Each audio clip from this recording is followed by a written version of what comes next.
Malta għandha t-tieni l-inqas rata ta' qatt fost l-Istati membri tal-Unjoni Ewropea.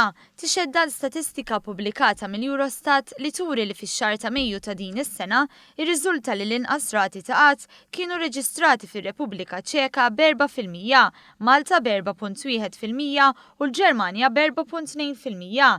Dan fil-waqt li l-medja tal-Istati membri hija ta' 8.6%. Mil-banda l-oħra l-ola rati ta' qatt kienu reġistrati fil-Greċja b'24.1% u Spanja b'19.8%. F'Mejju ta' din is-sena wkoll Malta reġistrat l-inqas rata ta' qatt fost iż-żgħażagħ b'6.9%, isegwu l-Ġermanja b'7.2% u r-Repubblika Ċeka b'10.1%. Il-medja Ewropea kienet ta' 18.6%.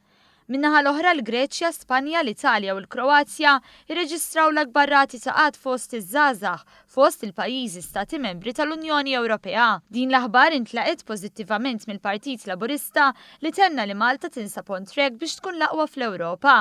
Fi-stqarrija sostna li dawn ir-riżultati kienu possibbli għax hawn gvern li daħħal ta' miżuri u inċentivi li aġevolaw il-familji u n-negozji li komplew jinvestu joħolqu postijiet tax-xogħol. Tenna li fil-waqt li dawn il-figuri nislu ottimiżmu kbir, xort hemm bżonn tistok ta' ħidma li tindirizza lil dawk li għadhom mhumiex qed jaħdmu. Lilhinn mill-kampanji ta' biża' u negattività li tagħmel l-oppożizzjoni ta' Simon Busuttil, dan huwa pajjiż li mhix il-quddiem. Mhux ta' bxejn temm jgħid il-Partit Laburista li l-poplu Malti Wawċi huwa ottimist.